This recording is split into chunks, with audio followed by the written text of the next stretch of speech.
Chapter 9.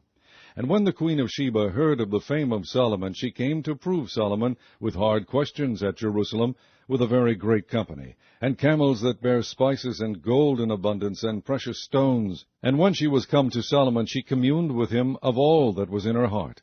And Solomon told her all her questions, and there was nothing hid from Solomon which he told her not. And when the queen of Sheba had seen the wisdom of Solomon, and the house that he had built, and the meat of his table, and the sitting of his servants, and the attendance of his ministers, and their apparel, his cupbearers also, and their apparel, and his ascent, by which he went up into the house of the Lord, there was no more spirit in her. And she said to the king, It was a true report which I heard in mine own land of thine acts, and of thy wisdom.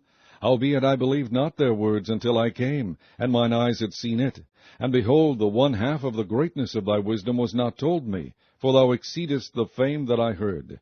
Happy are thy men, and happy are these thy servants, which stand continually before thee, and hear thy wisdom. Blessed be the Lord thy God, which delighted in thee, to set thee on his throne, to be king for the Lord thy God, because thy God loved Israel, to establish them forever. Therefore made he thee king over them, to do judgment and justice.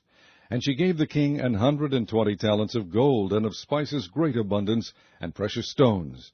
Neither was there any such spice as the queen of Sheba gave King Solomon. And the servants also of Huram, and the servants of Solomon, which brought gold from Ophir, brought algum trees and precious stones. And the king made of the algum trees terraces to the house of the Lord, and to the king's palace, and harps and psalteries for singers. And there were none such seen before in the land of Judah. And King Solomon gave to the queen of Sheba all her desire, whatsoever she asked, beside that which she had brought unto the king.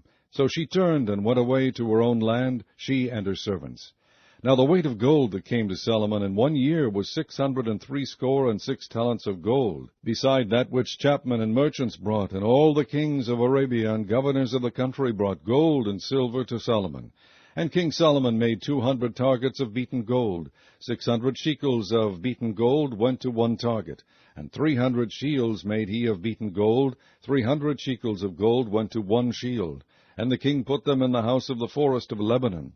Moreover, the king made a great throne of ivory, and overlaid it with pure gold. And there were 6 steps to the throne, with a footstool of gold, which were fastened to the throne, and stays on each side of the sitting place, and 2 lions standing by the stays.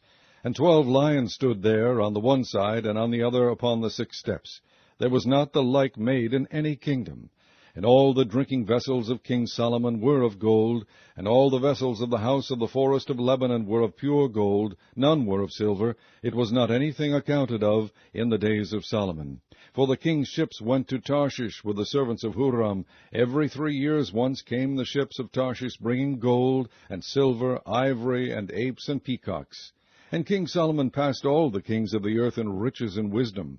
And all the kings of the earth sought the presence of Solomon, to hear his wisdom that God had put in his heart.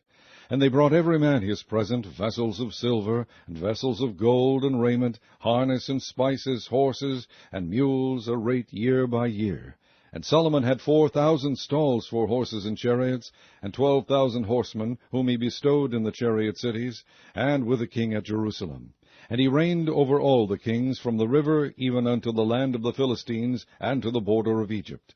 And the king made silver in Jerusalem as stones, and cedar trees made he as the sycamore trees that are in the low plains in abundance.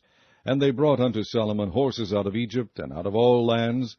Now the rest of the acts of Solomon, first and last, are they not written in the book of Nathan the prophet, and in the prophecy of Ahijah the Shilonite, and in the visions of Iddo the seer against Jeroboam the son of Nebat?